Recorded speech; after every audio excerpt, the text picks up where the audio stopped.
Selamat siang, perkenalkan nama saya Yohanes Fernandus No, jurusan Sosiologi, kelas A, reguler sore. Di sini saya mau menjelaskan mengenai isi buku yang telah saya baca dan telah saya review dengan judul buku di sini, yaitu Konstruksi Masalah Sosial dan Dampaknya Terhadap Program dan Respon Kebijakan. Sekilas tentang kebijakan sosial untuk memahami lebih jauh tentang kebijakan sosial sebagai salah satu bentuk respon terhadap masalah sosial. Setidaknya pada level konsep perlu dilakukan pembahasan berbagai dimensi tentang kebijakan sosial itu sendiri. Dari pembahasan tersebut diharapkan akan dapat dilihat bagaimana kemampuan dari kebijakan sosial ini dalam upaya pemecahan masalah sosial. Hal itu disebabkan karena masalah sosial merupakan kondisi yang tidak diharapkan. Dengan demikian, kebutuhan upaya untuk melakukan perubahan, perbaikan atau pemecahan masalahnya. Sementara itu, kebijakan sosial didambakan merupakan salah satu bentuk dari upaya tersebut. Dalam lingkup yang lebih inklusif, pelayanan sosial juga diwujudkan dalam bentuk berbagai program, terutama income, maintenance, termasuk jaminan sosial. Program pelayanan kesehatan, pendidikan, perumahan, dan ketenagakerjaan. Apabila cukupan kebijakan sosial sekedar dipahami sesuai pengertian berdasarkan definisi tersebut, maka substansinya lebih terbatas pada aktivitas yang ditujukan kepada penyandang masalah sosial. Pemberian pelayanan yang meliputi bidang-bidang The Big Five tersebut tidak menjangkau tindakan yang berkaitan dengan perubahan dan transformasi struktural. Oleh sebab itu, kebijakan sosial dengan cakupan seperti itu tidak akan mampu menjangkau penanganan masalah sosial yang sumber masalahnya berasal dari level sistem. Yang berikutnya, pada umumnya, pendekatan yang digunakan dalam diagnosis masalah dan hasilnya akan mewarnai upaya pemecahan masalah yang dirumuskan. Dengan demikian, kebijakan sosial sebagai upaya pemecahan masalah juga akan mempunyai kandungan tindakan yang merupakan penanganan individual dan perubahan sistem.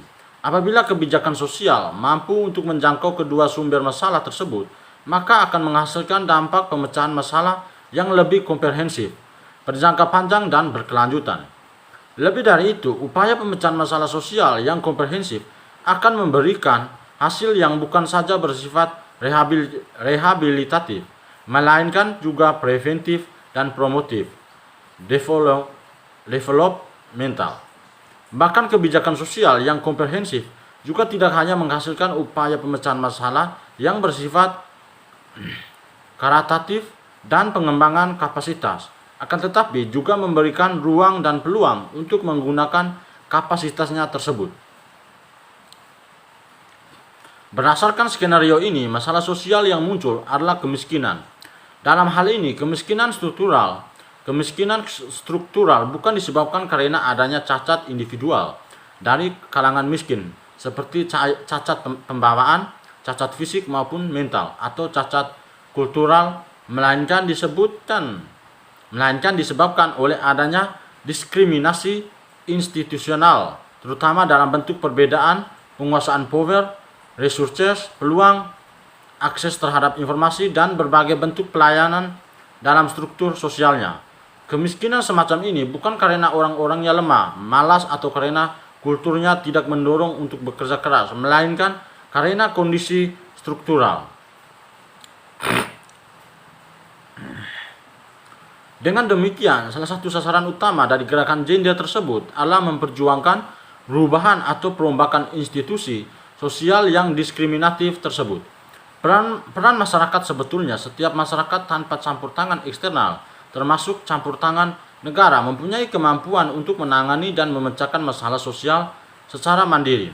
Hal itu disebabkan karena sistem sosial mempunyai instrumen yang dapat berfungsi untuk melakukan upaya penanganan dan pemecahan masalah. Sebagai ilustrasi, upaya pencegahan melalui bekerjanya mekanisme kontrol sosial. Di samping itu, masyarakat juga secara mandiri dapat melakukan upaya penanganan dianggap sebagai produk yang kurang diharapkan dari sistem, dan kondisi ini akan ditempatkan sebagai umpan balik untuk melakukan perbaikan dan penyempurnaan. Yang berikutnya, gerakan sosial sebagai respon masyarakat terhadap keberadaan masalah sosial dapat mempunyai dua tujuan. Yang pertama, gerakan sosial yang bertujuan secara langsung mendorong terjadinya perubahan dalam masyarakat, termasuk perubahan institusional maupun transformasi struktural melalui perubahan nilai yang diusungnya. Yang kedua, gerakan sosial yang bertujuan mempengaruhi perumusan kebijakan yang lebih berorientasi bagi terjadinya perubahan institusional dan transformasi struktural berkaitan dengan tema pembahasan dalam tulisan ini, yaitu kebijakan sosial. Maka pembahasan selanjutnya akan lebih difokuskan pada gerakan sosial yang bertujuan untuk mempengaruhi kebijakan, khususnya kebijakan sosial. Gerakan menjadi tidak efektif karena berhenti atau merasa puas sampai pada tahap pertama atau kedua saja. Sudah banyak ditemukan kebijakan yang sebetulnya berorientasi pada perubahan sistem dan transformasi struktural, tetapi tidak menghasilkan tatanan baru yang menggambarkan terjadinya perubahan sistem dan struktur karena kelemahan dalam implementasinya. Grup anti korupsi dapat berfungsi untuk mendorong dikeluarnya kebijakan penanggulangan korupsi, baik yang berupa kebijakan pencegahan maupun usaha yang bersifat represif. Apabila perlu dapat berfungsi sebagai penekan, tidak berhenti sampai di situ. Gerakan anti korupsi juga terus difungsikan untuk mengawal agar kebijakan tersebut diimplementasikan secara konsisten. Seperti yang sudah disinggung sebelumnya, pengalaman menunjukkan banyaknya kebijakan, terutama berupa regulasi, berhenti di atas kertas atau sebatas retorika, karena apabila diterapkan akan menyangkut berbagai pihak dan merugikan kepentingan berbagai pihak pula, termasuk bagi mereka yang seharusnya menjadi aktor utama dalam pelaksanaan regulasi tersebut. Dilihat sebagai bagian dari sebuah gerakan, munculnya berbagai LSM yang secara khusus memperjuangkan pemberantasan korupsi yang merupakan hal yang positif. Hal itu disebabkan oleh karena ada lembaga dalam masyarakat yang secara khusus memberikan fokus perhatian pada masalah korupsi ini. Walaupun demikian, efektivitas gerakan baru akan terwujud apabila juga diikuti dan didukung oleh gerakan dalam masyarakat luas. Di sisi lain, apabila ada warga masyarakat yang berhasil mencapai tujuan dengan jalan yang lurus, masyarakat tidak mempercayainya, seolah-olah hal itu pada zaman sekarang merupakan sesuatu yang mustahil. Tidak mengherankan apabila banyak kalangan melihat bahwa praktik korupsi dalam masyarakat sudah membudaya. Ironisnya, sistem seolah-olah memberikan toleransi, bahkan melegitimasi kenyataan tersebut. Hal itu berarti implementasi kebijakan sosial harus juga mampu mewujudkan perubahan pada level struktur maupun institusi sosial. Apabila diyakini sumber masalahnya berasal dari sisi lain, peran negara melalui kebijakan sosial dalam perwujudan kesejahteraan dan pemecahan masalah sosial bukanlah peran tunggal. Masyarakat dan dunia usaha swasta juga ikut berperan dalam perwujudan kesejahteraan. Oleh sebab itu, pendekatan yang sebaiknya dilakukan adalah pendekatan yang holistik yang melibatkan seluruh stakeholder tersebut.